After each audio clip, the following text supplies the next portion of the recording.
So a question I've been getting a lot lately is what the title of this video says. Should Not Forgotten be removed from the game? My short answer is no, but my long answer, if you care to hear it, starts all the way back at Season 3 at the debut of Redrix's Claymore. For those unaware, that was a pulse rifle unlocked in the comp playlist at 2100, and if you went all the way to 5500, you could get a cosmetic associated with the pulse.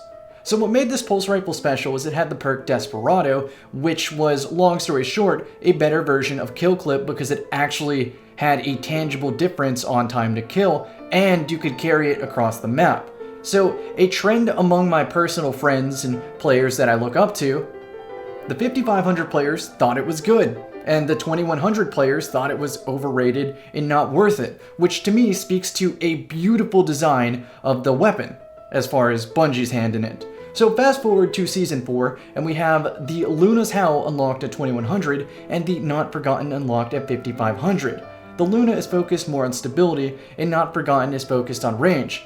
But the bottom line is that to get the better version of the weapon, you had to grind all the way to 5500, whereas with the Redrix, you only had to stop at 2100 for a gun that people didn't even consider good.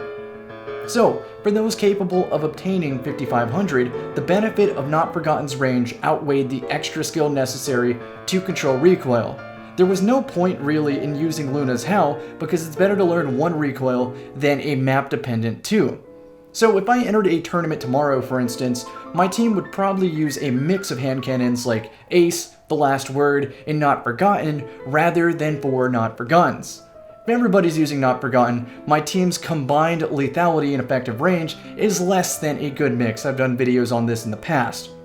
In today's meta, I personally get more hate mail for using a pulse rifle than when I use a Not Forgotten. I understand this is partially attributed to the differences in mouse and keyboard and controller. For clarity, I'm talking about mouse and keyboard versus controller and not PC versus console, because if you had a PC with console settings, the controller would act the same in both. I assume the mouse and keyboard balance philosophy is that weapons have less recoil because otherwise you would quickly run out of pad space. In exchange, mouse and keyboard doesn't have the aim stickiness associated with aim assist, but it does have some qualities of bullet magnetism. Controller, on the other hand, gets the full benefit of aim assist. It gets both the stickiness and the bullet magnetism portion. When aim assist is active, recoil management is easier, but if you aim at a wall, for instance, it'll be more difficult. Both inputs have pros and cons that equal out, but when talking specifically about hand cannons, something about the recoil combined with the field of view limit on console makes it difficult to track targets while controlling the recoil. The common complaint I hear is that controller players struggle to use hand cannons as effectively as M&K players. For reference, I use 110 RPM hand cannons exclusively on controller when I play console and avoid the rest of the archetypes. So what should change? In my opinion, all hand cannons on controllers should have less jarring recoil. It doesn't really matter how this is accomplished, whether it's through changes to stability, recoil direction, or zoom, but it needs to somehow accomplish less jarring recoil. In the spirit of staying ahead of future problems, since hand cannons are getting a buff, and they're already the most used weapon type in the highest levels of comp, then other weapons should get some love in other departments. That or hand cannons should lose something if they gain manageable recoil in exchange. This could be magazine, reload, handling, I don't know, be creative with it. In addition, both Luna's Howl and Not Forgotten should receive a stability nerf.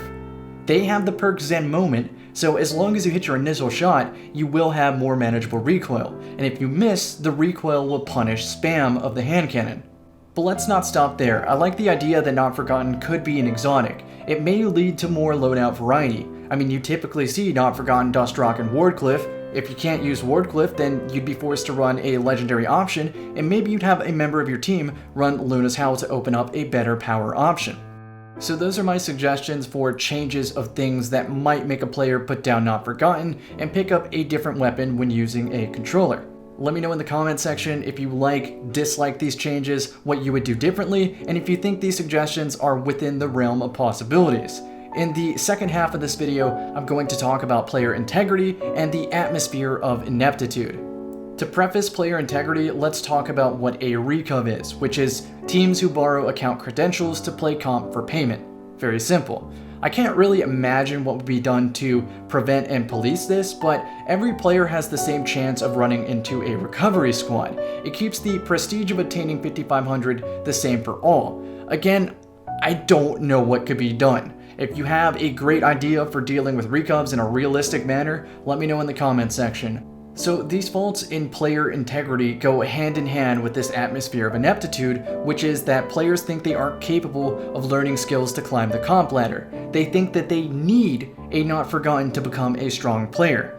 They want to solo queue to avoid added complexity of team play, and they let this mindset push them into potentially cheating. Whether it's through recubs, network manipulation, win trading, bug abuse, these players are willing to cheat to have a Not Forgotten. And that's crazy considering how unoptimized Destiny PvP is played. In other games, having good aim, communication, and game knowledge is a necessity, not a bonus. You're only cheating yourself. Destiny is a whole lot of fun when you master the basics. While making strides towards legitimately obtaining a Not Forgotten, you'll pick up skills that open up a brand new toolkit to you as a player. A bigger, better toolkit means more combination of fun things to do, aka more replay value. Just some food for thought. Also, I don't fear a player with Not Forgotten. I fear a player who paces and hits their shot, a player who uses their vertical space and team to force impossible situations on me. It's almost immediately apparent who obtain Not Forgotten through blood, sweat, and tears, and those who cheated themselves. So I'll leave you guys with one final message in this video. Respect your opponent, win with grace, improve, and go even further beyond. Good luck, guys.